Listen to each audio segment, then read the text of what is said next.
অবসর সময়ে মানুষজনের সাথে বসে পরচর্চা বা পরনিন্দা করার থেকে একা একা বাসায় থেকে গার্ডেনিং করা অনেক ভালো। আর তাছাড়া গার্ডেনিং করলে আপনি একসাথে বেশ কয়েকটা বেনিফিট পাবেন। এই যেমন ধরেন আপনার মোবাইলের প্রতি আসক্তি একটু কমে যাবে। আর যেই সময়টা আপনি মোবাইলে স্ক্রল করে কাটাতেন, দেখা যাবে ওই সময়টা আপনি গাছ কালেকশনে বা গাছের যত্ন নিতে বা গাছের জন্য টুকটাক খাবার দাবার রেডি করতে, এগুলা করতে করতে আপনার সময়টা চলে যাবে। তারপরে সেকেন্ড বেনিফিটটা বলি, যে আপনার যখন একটা ছোট বাগান থাকবে তখন কিন্তু আপনি চাইলেও সারাদিন শুয়ে বসে কাটাতে পারবেন না, আপনাকে বাগানে কাজ করতে হবে।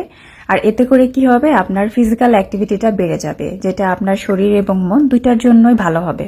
দেন থার্ড বেনিফিটটা হচ্ছে যে আপনার যখন একটা বাগান থাকবে তখন আপনি কিন্তু বড় বড় শপিং মলে গিয়ে নিজের জন্য কেনাকাটা করার চাইতে নার্সারিতে গিয়ে গাছ, টব, সার মানে এই ধরনের জিনিসপত্র কেনাকাটায় ব্যস্ত হয়ে যাবেন। এতে কিন্তু আপনার খরচও অনেকটা কমে যাবে। আর তাছাড়া বাগানে যে শুধু আপনি শ্রম দিবেন তা না, বাগানও কিন্তু আপনাকে কয়েক গুণে ফিরিয়ে দিবে।